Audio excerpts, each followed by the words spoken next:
안녕하세요. 나만의 개인 맞춤 법무사 김영중 법무사입니다. 오늘 이 시간에는 그 유체동산 압류가 되셔서 전화가 많이 오시는데요. 내가 유체동산 압류가 들어온 경우에 개인회생이나 파산 절차를 통해서 압류 절차를 중지를 시키고 진행을 할 수 있는 절차를 설명을 드리려고 합니다.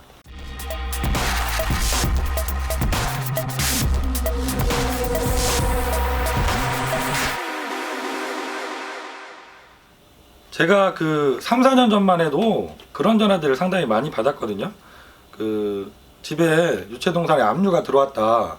그런데 내가 그거 급해서 다른 사무실에 알아보니까 파산으로 진행해서는 유체동산 압류 절차를 중지할 수가 없다. 이런 상담들을 받았다고 전화를 많이 받았었어요. 그래서 제가 전에 영상도 2번 정도 올려드렸던 것 같은데요. 파산 절차를 통해서도 당연히 유체동산 그 경매 절차는 법원의 중지 명령을 통해서 절차를 중지시키고 면책 결정을 받게 되면 압류를 해제해서 내가 동산 경매가 되는 것을 당연히 막아낼 수가 있습니다. 근데 예전에는 그런 기본적인 법률 상식도 모르면서 상담을 진행했던 사무실이 상당히 많았던 것 같아요. 근데 요즘에는 다행히 그런 것들이 없어져서 저도 제 영상이 영향을 준 게 아닌가 이런 생각에 좀 뿌듯하기도 합니다.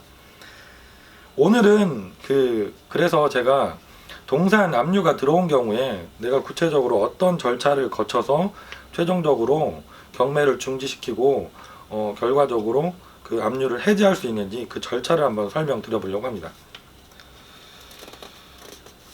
먼저 그 집에 있는 가재도구죠. 유체동산에 압류가 들어와서 놀래가지고 전화가 오시는 대부분의 경우는 내가 없는데 문을 따고 들어와서 빨간 딱지를 붙이고 이렇게 알리는 말씀이라는 종이를 한 장 놓고 가게 됩니다. 이걸 보시고 이제 다급하게 전화가 많이 오세요. 알리는 말씀은 이렇게 생겼습니다. 이 내용은 유체동산 집행을 어떻게 했다.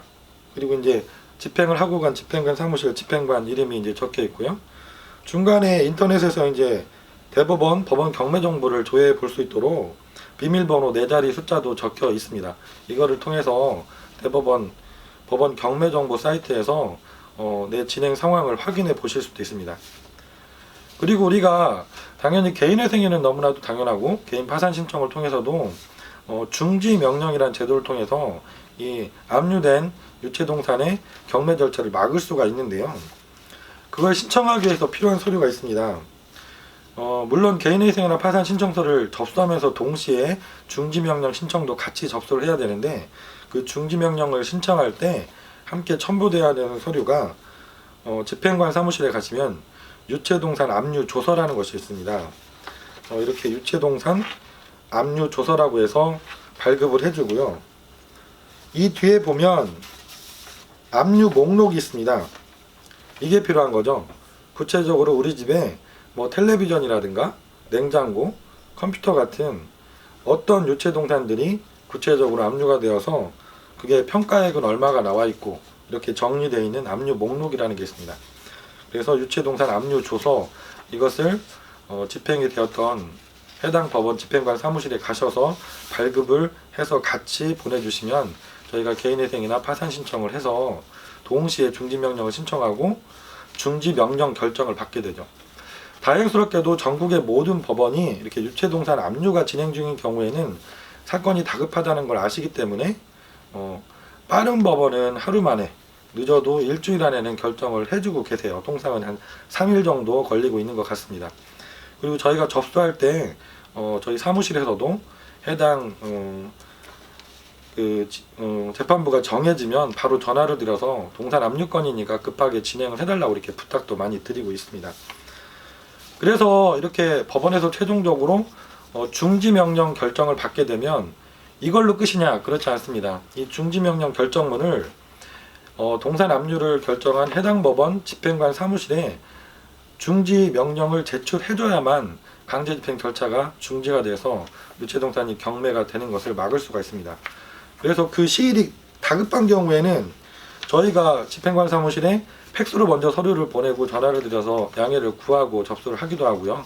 아니면 의뢰인, 지방에 계신 분들께서는 저희가 직접 그렇게 하기가 번거롭고 좀 시간이 걸리면 의뢰인께 부탁드려서 저희가 서류를 팩스로 보내드리고 집행관사무실에 직접 방문해서 경매 중지를 강제집행 정지 신청서와 함께 중지명령을 제출하도록 이렇게 도와드리고 있습니다. 오늘은 제가 우리 집에 유채동산에 경매가 들어와서 압류가 들어와서 걱정이시고 이걸 어떻게 해결할지 고민이신 분들이 많으신 것 같아요. 최근에도 전화가 많이 오셨고 또 진행을 하고 있는 사건도 여러 건 있습니다. 이런 경우에 구체적으로 내가 어떤 절차를 통해서 이게 경매를 막을 수 있고 진행하는지에 대해서 설명을 드렸습니다. 지금도 내가 당황스럽게 집에 내가 없는데 와서 빨간 딱지를 붙이고 갔고 알리는 말씀이란 종이가 놓여 있어서 걱정이신 분들은 김영룡 법무사에게 전화 주시면 제가 가능하면 모든 분의 전화를 받으려고 노력 중입니다. 편하게 전화 주시면 제가 최대한 상담을 드리도록 하겠습니다. 감사합니다.